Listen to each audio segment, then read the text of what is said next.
السلام علیکم ورحمۃ اللہ وبرکاتہ۔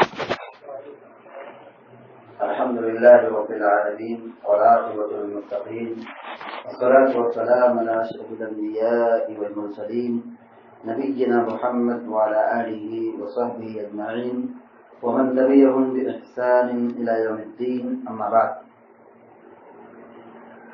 کل جو بات بتائی گئی تھی نبی علیہ السلام کی سیرت کے متعلق کہ آپ علیہ السلام جب 40 برس کے ہو گئے تو اللہ رب العالمین نے آپ کو نبی اور رسول بنایا۔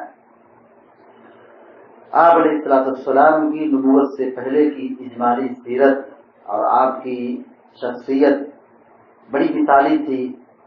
کوئی ایک بھی شخص آپ علیہ السلام کی سیرت کے حوالے سے انگلی نہیں اٹھا سکتا ہے، زبان نہیں کھول سکتا ہے۔ آپ نے بیدار جوانی گزاری، آپ کا اخلاق و کردار بہت اعلیٰ اور افضل تھا۔ آپ اخلاق کے اعلیٰ مرتبے اور فائز تھے۔ آپ کی امانت داری، آپ کی بہادری، آپ کا صبر، آپ کی حکمت، ہر باب میں آپ علیہ السلام سب سے افضل اور سب سے بہتر تھے۔ آپ علیہ السلام مکہ میں رہتے ہوئے اپنی جوانی کو بیدار بنایا، جبکہ وہ سماج نہایت گندا اور کچرا سماج تھا، جو سماج ایسا تھا کہ وہاں کوئی ایسی برائی باقی نہیں تھی جس کو لوگ کرتے نہ ہوں۔ ہر قسم کی برائی اس مکہ کی سرزمین پر عام تھی، مگر اس کے باوجود بھی آپ علیہ السلام نے اپنے کردار کی حفاظت کی، اپنے اخلاق کی حفاظت کی۔ کبھی آپ علیہ السلام کسی معصیت، کسی برائی میں داخل نہیں ہوئے۔ آپ علیہ السلام مظلوموں کی مدد کرتے تھے۔ کبھی آپ نے گناہ جان کر کے یا بھول کر کے آپ علیہ السلام نے کبھی کوئی بڑا گناہ نہیں کیا۔ آپ معصوم علی خطا تھے، یہی مطلب ہے کہ آپ نبوت سے پہلے بھی معصوم تھے۔ اس طرح آپ نے کبھی بتوں کے سامنے سر نہیں جھکایا، بتوں سے آپ کو نفرت تھی۔ مشرکوں کے تہواروں میں کبھی شرکت نہیں کرتے تھے۔ غیر اللہ کے نام پر ذبح کیا ہوا گوشت، جانور کا گوشت نہیں کھاتے تھے۔ لات و عزا جو بت تھے ان کی قسم کھانا تو بہت دور کی بات، ان کی قسم کا سننا بھی آپ گوارا نہیں کرتے تھے۔ شراب مکہ میں عام تھی، مگر کبھی آپ نے شراب کو چکھا نہیں۔ اسی طرح آپ علیہ السلام کھیل کود سے، بکواس سے، غلط کاموں سے، گندی چیزوں سے آپ علیہ السلام دور رہے۔ تو یہ آپ علیہ السلام کی اجمالی سیرت تھی اور آپ کا ایک کردار اور اخلاق تھا۔ آج کے درس میں جو بات بیان کرنی ہے وہ یہ کہ جب آپ علیہ السلام کو نبوت سے سرفراز کیا گیا تو یہ بات بتائی گئی تھی کہ آپ بھاگے بھاگے اپنے گھر آئے اور حضرت خدیجہ رضی اللہ تعالیٰ عنہ سے کہا مجھے چادر اڑا دو۔ بہرحال حضرت خدیجہ نے آپ کی مدد کی اور آپ کو لے کر کے اپنے چچا زاد بھائی ورقہ بن نوفل کے پاس لے گئی۔ ورقہ بن نوفل نے ان کو تسلی دی، ان کو سمجھایا اور کہا کہ آپ کو نبوت ملی ہے۔ اسی کے بعد آپ مکہ سے نکل کر کے پھر دوبارہ آپ غار حرا میں چلے آئے۔ جیسا کہ آپ کا معمول تھا کہ رمضان کے مہینے میں آپ غار حرا میں گزارا کرتے تھے۔ نبوت سے پہلے آپ نے 2 رمضان گزارا تھا اور ایک رمضان جو نبوت والا رمضان تھا، تو اسی 21ویں شب کو آپ کو نبوت ملی، گھبرا کر گھر آئے۔ پھر اس کے بعد ورقہ بن نوفل نے سمجھایا تو اللہ کے نبی علیہ السلام اپنے گھر سے واپس غار حرا چلے آئے۔ غار حرا میں آپ ٹھہرے رہے، وہاں اللہ کی بندگی کرتے تھے، وہاں اللہ کی عبادت کرتے تھے۔ پھر جب شوال کی 1 تاریخ ہو گئی تو الگ صبح آپ غار حرا سے نکلے اور مکہ مکرمہ اپنے گھر کی طرف جانے کی کوشش کرنے لگے۔ تو جیسے آپ پہاڑ سے نیچے اترے تو ایک آواز آئی، اے محمد۔ تو آپ نے دائیں دیکھا تو کوئی نہیں، بائیں دیکھا تو کوئی آواز جو آ رہی ہے کچھ سمجھ میں نہیں آ رہا ہے کون آدمی بول رہا ہے۔ آگے پیچھے دائیں بائیں دیکھا تو کوئی آدمی نظر نہیں آ رہا ہے۔ اللہ کے نبی علیہ السلام نے آسمان کی طرف اٹھایا، نظر اٹھائی، آپ نے دیکھا تو جبریل امین علیہ السلام تھے۔ جبریل امین علیہ السلام اپنی اصلی صورت پر آسمان پر نظر آ رہے تھے۔ اللہ کے نبی علیہ السلام نے جب اوپر دیکھا تو ان کی جو پوری باڈی تھی، ان کا پورا جسم جو تھا پورے آسمان کو مشرق سے لے کے مغرب اور جنوب سے لے کے شمال پورا افق پورا بھر گیا تھا، یعنی کوئی ایسا حصہ آسمان کا نظر نہیں آ رہا تھا، صرف حضرت جبریل کا جلوہ تھا۔ جب آپ نے جبریل کو دیکھا تو آپ نہایت بہت خوفزدہ ہوئے، آپ آپ گھبرائے ڈرے سہمے وہاں غار حرا سے بھاگے گھر آئے اور اپنی بیوی حضرت خدیجہ ام المؤمنین رضی اللہ تعالیٰ عنہا سے کہا مجھے ڈر لگ رہا ہے، یہ چادر اڑا دو۔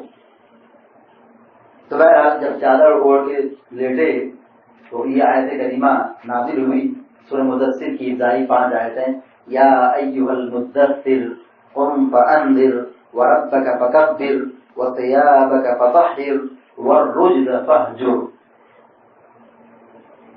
سورہ علق کی جو ابتدائی 5 آیتیں نازل ہوئی تھی، اس 5 آیت کے نازل ہونے کے بعد اللہ رب العالمین نے آپ کی گھبراہٹ کو دور کرنے کے لیے وحی کو روک لیا، یعنی اب آپ نبی بنا دیے گئے، اب اللہ کی وحی نازل ہونی چاہیے، کلام اللہ نازل ہونا چاہیے، مگر یہ اللہ نے روک دیا کچھ دنوں کے لیے، ہفتہ 10 دن کے لیے اللہ رب العالمین نے اس کو روک دیا۔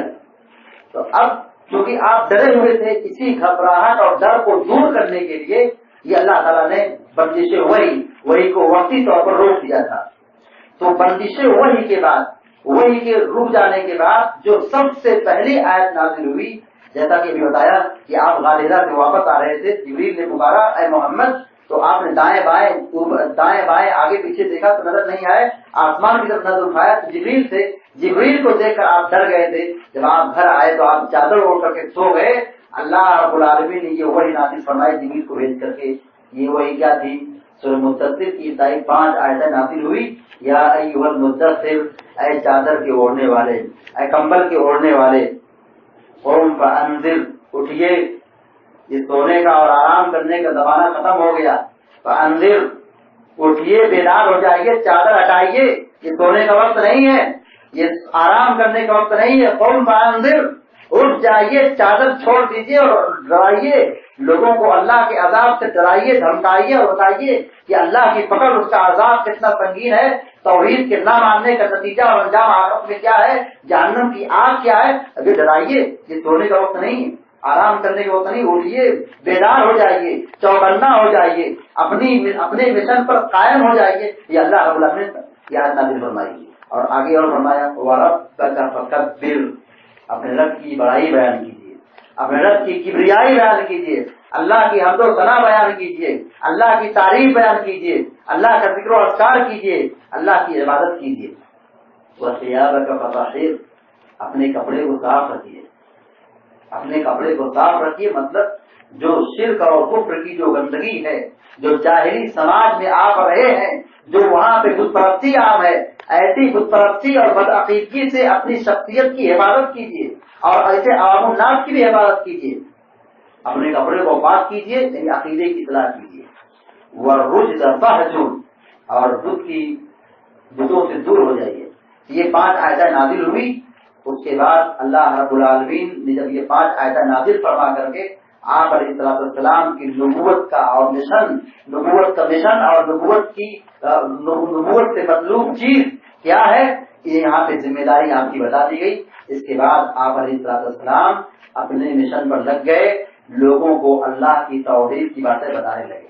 لیکن ابتدائی 3 سالوں میں، جس کو سری دعوت کہا جاتا ہے، یعنی 40 کے بعد 41، 42، 43، ان 3 سالوں میں آپ علیہ السلام بہت حکمت سے کام کرتے تھے۔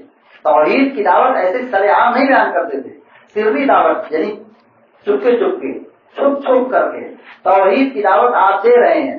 نبوت کا آپ کا جو مشن ہے، اس پر آپ کھڑے ہیں، اس پر آپ قائم ہیں، لوگوں کو توحید بتا رہے ہیں۔ کیسے؟ آرام سے، اطمینان سے، اعتدال سے، آہستہ آہستہ، تھوڑا تھوڑا، چپ کر کے، چپکے آرام سے آپ ایسی دعوت دے رہے تھے۔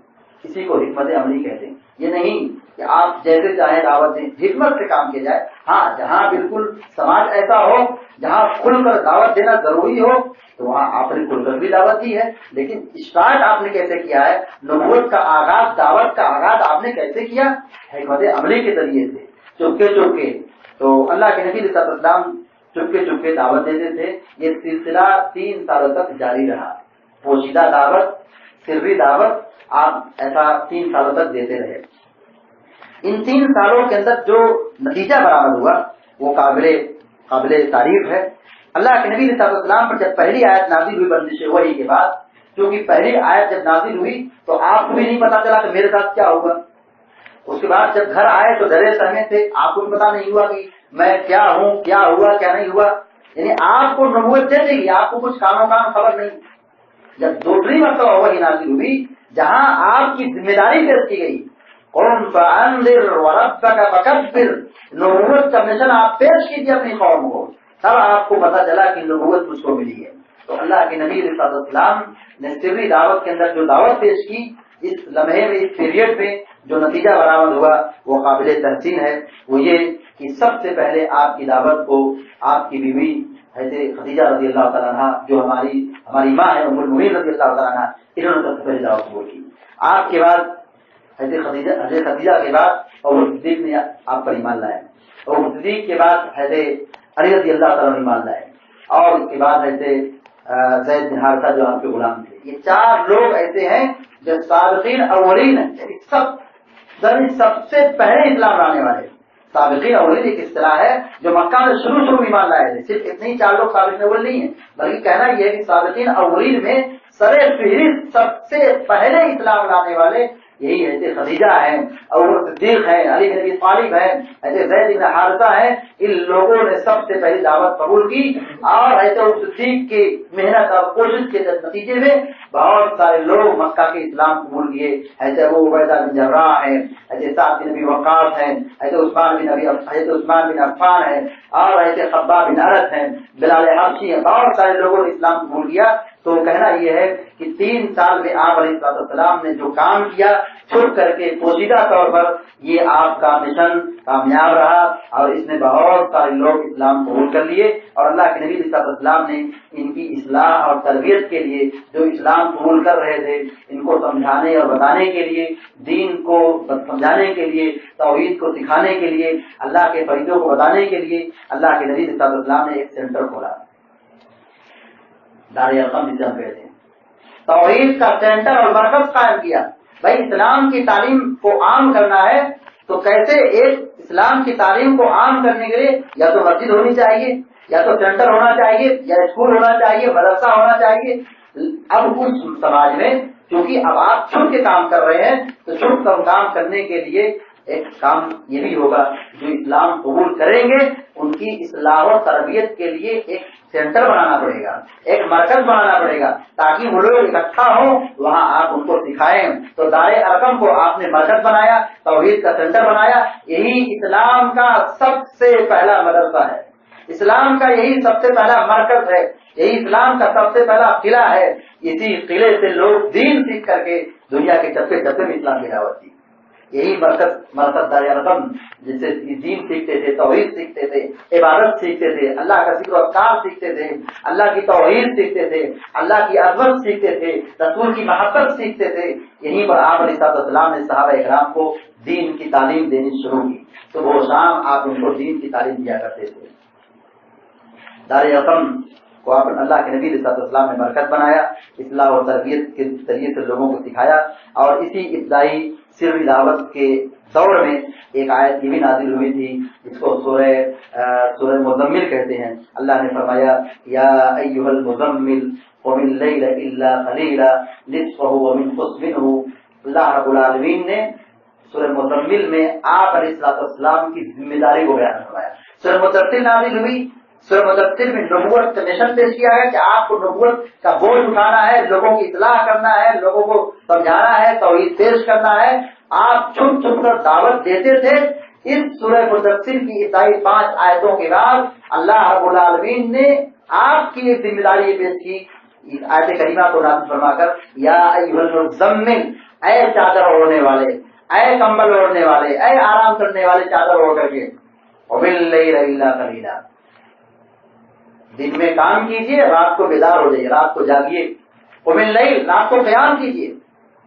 قم اللیل الا قلیلا, تھوڑا ہی صحیح, نصفہ او انقص, چاہے آدھی رات آپ قیام کیجیے, آدھی رات سے تھوڑا کم کیجیے, لیکن آپ رات کو اٹھیے. دیکھو ابھی نماز نہیں فرض ہوئی ہے, ابھی آپ پر نماز نہیں فرض ہوئی ہے, نماز نہیں آئی ہے, مگر دیکھیے اللہ رب العالمین آپ کو